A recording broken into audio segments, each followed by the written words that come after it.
Hello, it's Saturday, June the 11th here in Vietnam, and you are in for 30 minutes of VTV News live at 8 a.m. local time. My name's Lena Fatman. Here's what we have for the headlines at this hour.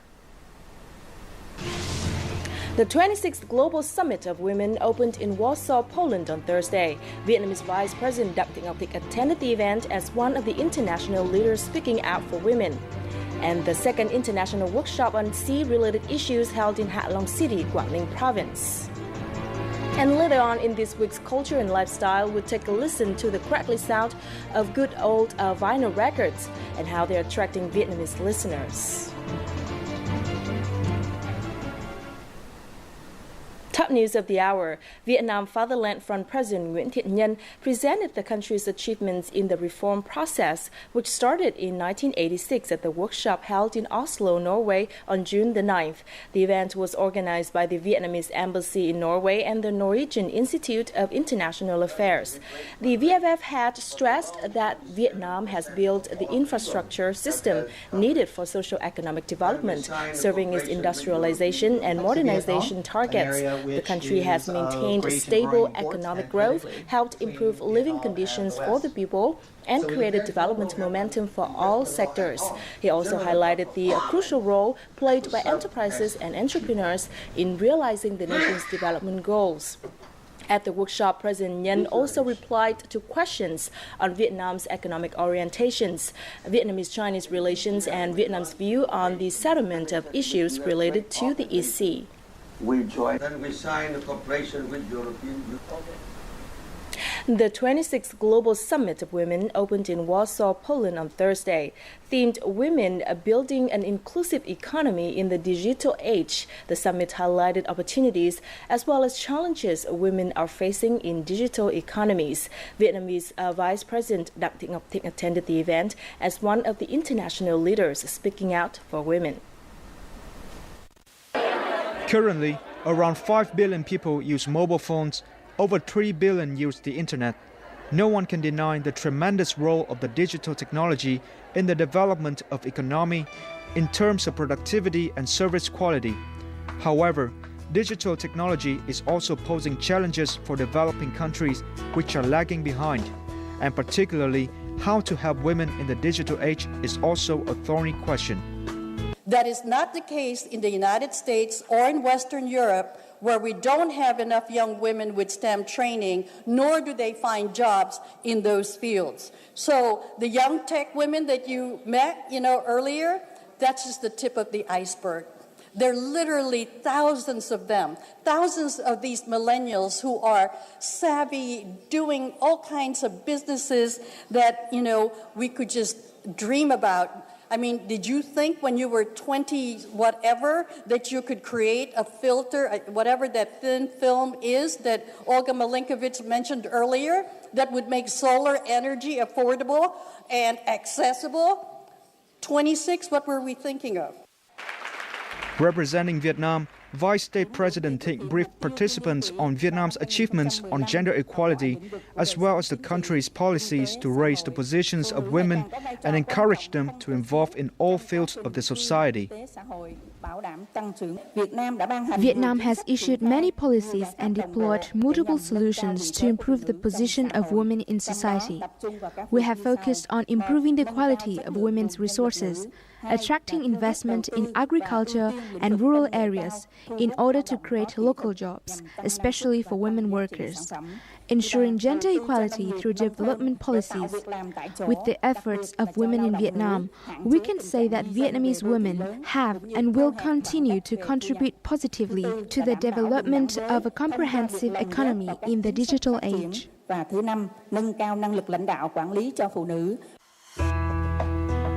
The three-day event brought together nearly 1,000 delegates from 74 economies. During the event, a ministerial roundtable of public-private partnership in boosting economic opportunities for women and girls, a forum of the future of cities, and several discussion panels will be organized. Earlier on June the 9th, Vice President Đặng Thị Ngọc Thịnh met with Polish Prime Minister Beata Szydło in Warsaw. She thanked Poland for its preferential credit worth of 250 million euros for Vietnam, hoping that the two countries soon sign a framework agreement on financial cooperation in the credit, so specific projects can be implemented as soon as possible. Prime Minister Beata Szydło said that on the basis of the two countries' fine traditional friendship and as an active member of the EU, Poland will continue supporting the strengthening of the Vietnam-EU comprehensive cooperation and partnership. Both sides expressed their satisfaction with the growth of bilateral cooperation in various fields, with two-way trade reaching $760 million in 2015. The Polish leader emphasized the contributions of the Vietnamese community in Poland to the host country's development. She also shared the stance of settling issue disputes by peaceful means on the basis of international law when being informed of recent developments in the waters by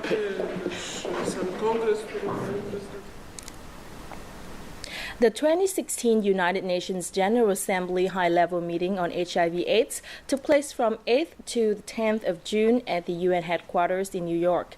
The meeting aims to promote political agreements and encourage more efforts from the international community to work towards achieving the commitment of ending the AIDS epidemic by 2030. Vietnam's delegation, led by Deputy Prime Minister Vũ Đức Đam, also joined the event. At the meeting, the Deputy Prime Minister underlined Vietnam's commitment to join international efforts in preventing HIV and eradicating the AIDS epidemic. He also stressed that the international community needs to commit fully to the campaign and leave no one behind in the fight against AIDS. Joining the Deputy Prime Minister was a Vietnamese woman living with HIV who spoke on behalf of HIV-positive patients, urging the international community to continue helping the people living with the deadly virus. This miracle was only made possible because of an internationally financed project in partnership with the local government and community. Without this, she would probably not be with us today. And it's not only her. Many other people, women and children, would be infected, could not go to school, could not work. Should we reduce the supports? No, we cannot. We don't have the right to do that. Deputy Prime Minister Vũ Đức Đam also emphasized that preventing HIV/AIDS is one of the top priorities for the Vietnamese government. And thanks to the efforts so far, the epidemic is slowly being brought under control. In Vietnam are examples to the rest of the world on how to get things right, how to save lives and to put people first. With a woman from Vietnam living with HIV and saying we are working together, that the government, the people, the community, that we are one. This is a very powerful message. On the sidelines of the meeting, the Deputy Prime Minister also met with representatives from organizations dedicated to fighting HIV/AIDS, including UNAIDS and the Global Fund to Fight AIDS, tuberculosis and malaria. Vietnam was highly appreciated for its contribution to the fight against HIV/AIDS, as well as its strong promise of commitment to the goal of eradicating the AIDS epidemic by 2030. The second international workshop on EC-related issues held in Ha Long City, Quảng Ninh Province, ended yesterday. Academics and government officials from both Asia and Europe discussed and shared their experience in solving disputes and upholding peace and stability at sea. The two workshops have shown the EU's increasing interest in security issues in Asia, underlining the EU's commitment to promoting and upholding stability and national sovereignty among the region's countries. I think the conference shows that we care. I think that's the most important element. I think it shows that the European Union cares about what happens in the countries around the South China Sea, and not only because of trade, also because we we would like the world to remain a stable place. We care that the rule of law is being upheld. So basically that we do not have a situation where certain countries feel bullied by others. The workshop emphasized the importance of creating a collectivity security mechanism. EU delegates share their experience on how the model in the EU was used and how it can be applied in Asia. The success stories of dispute resolution in Europe were valuable lessons for Vietnam as well as other countries in the region. From the speeches by the EU representatives, we can see that they put a lot of emphasis on unity between countries as well as EU leaders in solving complicated matters. They have good working protocols and have planned each course of action if conflicts happen. We are much more passive in this regard. 20 speeches and over 250 papers were presented at the workshop. This active participation from delegates opened up opportunities for more events like this in the future. We think that from the success of the second workshop, the Diplomatic Academy of Vietnam and the EU delegation will hold a third workshop in the future. And if this continues, we will have a series of workshops about the 8th Sea. The workshops held by the Diplomatic Academy of Vietnam and the EU delegation are attracting an increasing number of academics and researchers. They have the potential to become a regional forum on sovereignty and maritime security. More than 200 young people took part in a tour of the country's islands, which began on May the 25th. The 10-day event is intended to give an insight to the young people about the lives of the soldiers serving on the country's marine possessions.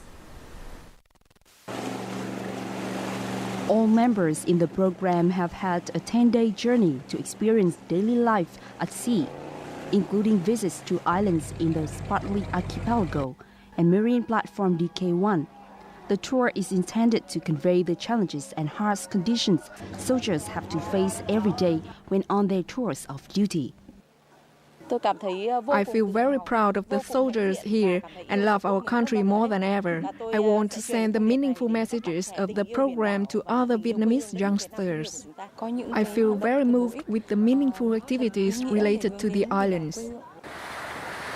The participants are students, business people, artists, doctors and reporters. They will participate in many activities such as sailing, offering incense to the dead, and experiencing the life at sea. I really admire the soldiers living here. Despite harsh conditions, they maintain good morale and continue to carry out their duties. I can feel their endurance. The soldiers, although living in the middle of the sea, are not alone. The short meeting between the soldiers and visitors has strengthened the belief in the nation's safety. With the soldiers who do their duty every day on the nation's most far-flung islands. Coming up next on VTV News, a revised protocol promotes rice exports to China.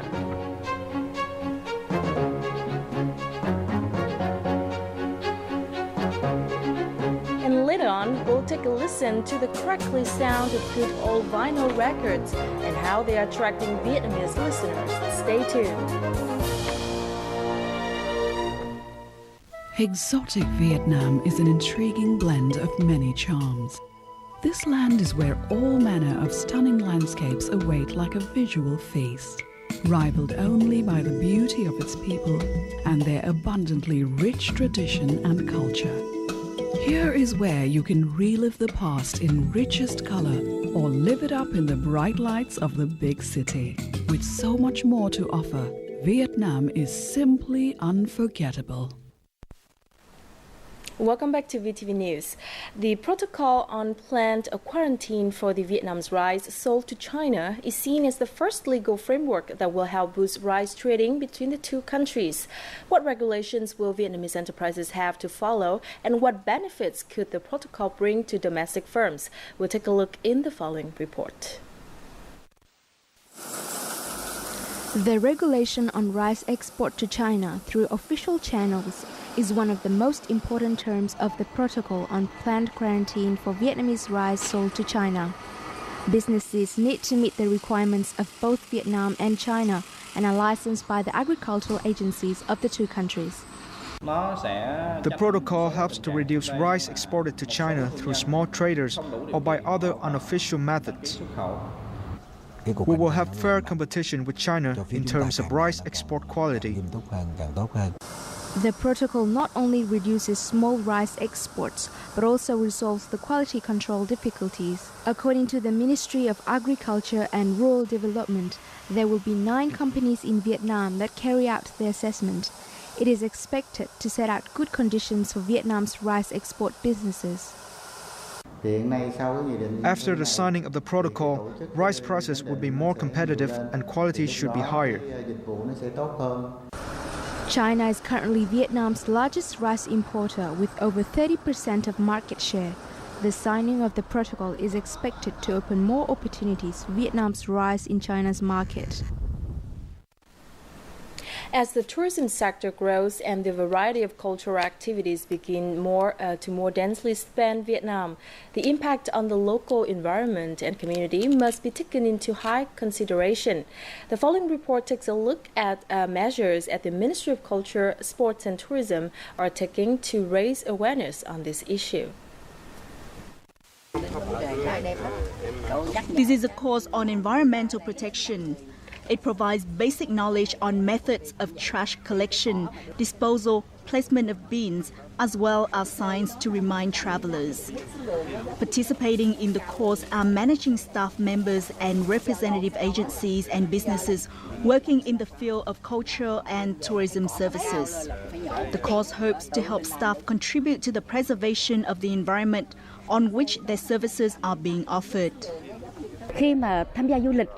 Visitors unfortunately still drop litter freely and not in designated trash bins, leading to tourist sites being littered with garbage. It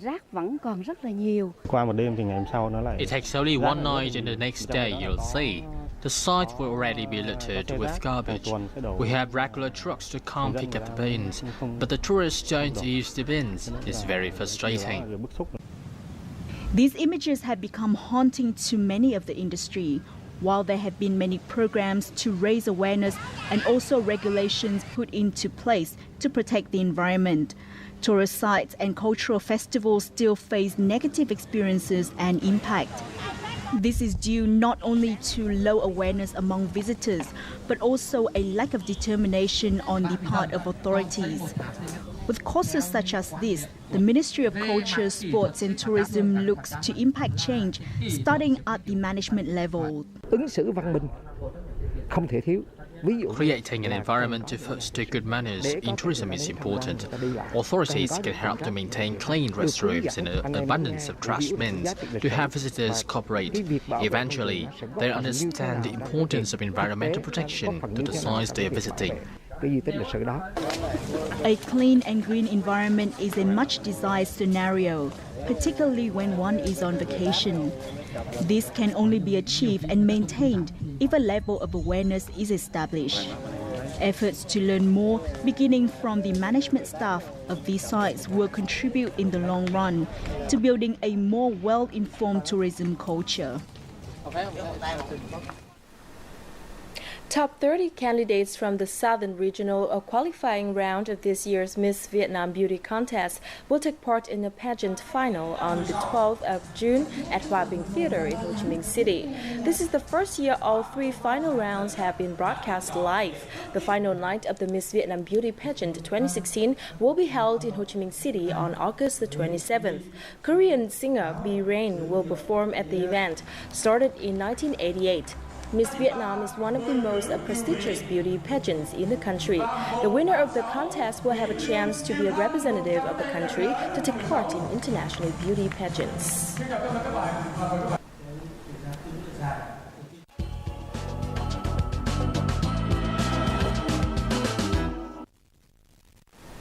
After a decline in popularity in the 1990s, records have experienced a revival and have found a new generation of audiophile listeners another way to enjoy their favorite music. Records are enjoyed for that hard-to-define analog warmth, their personality and addictive collectability. In this week's Culture and Lifestyle, we'll take a listen to the crackly sound of good old vinyl records and how they're attracting Vietnamese listeners.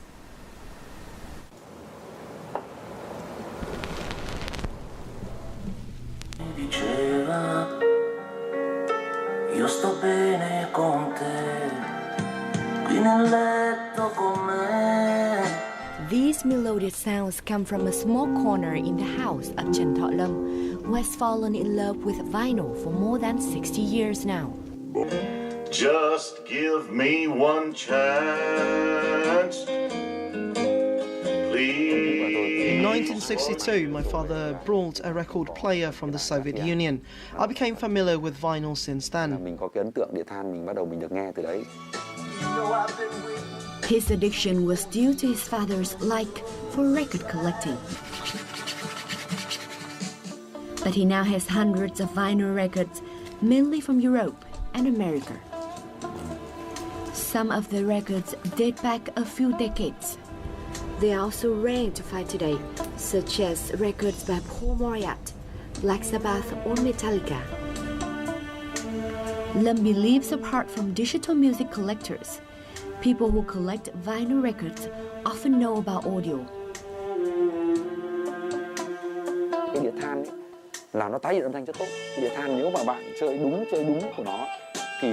As vinyl has a very good sound, the higher the volume is, the better the music quality. For example, when you listen to an orchestra, you can hear separately the sounds of violin, cello and other instruments. You don't find that with CDs. Most record collectors are choosy listeners. They have their own styles, their own ways to play music and their own soulmates. Collecting their records can sometimes be more important than the entertainment they bring. Thì thường là cái cộng đồng chơi đĩa than là cộng đồng nghe nó nặng về tính học thuật hơn. Đấy, cái tính giải trí nó không còn nhiều nữa. In recent times, records have attracted more young people. Nguyễn Anh Tuấn is one of a few young people who is cottoning on to this increasingly popular audio format in Hanoi. After work, he often spends time in a vinyl coffee shop and immerse himself in an analog world.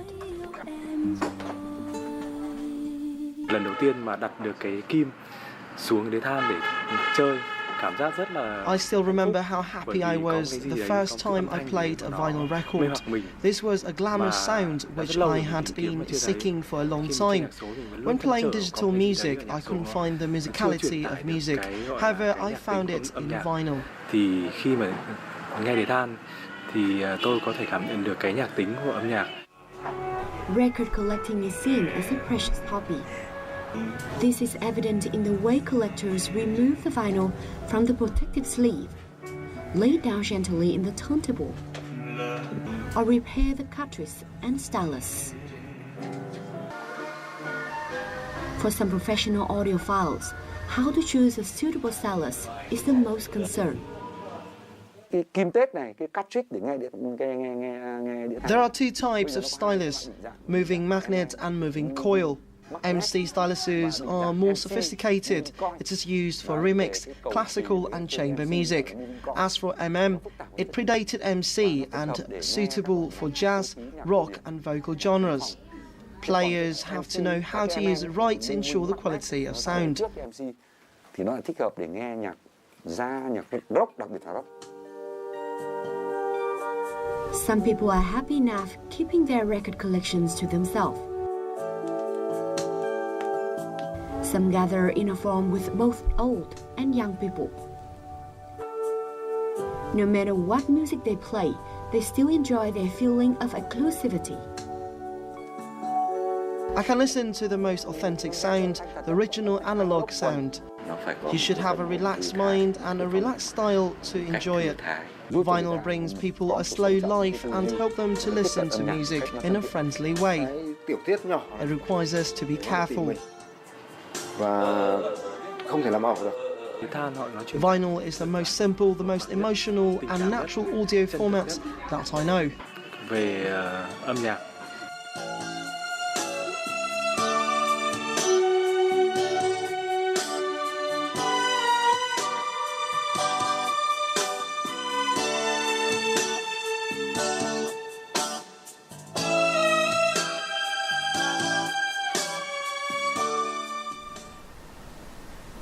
Now let's take a look at the weather updates.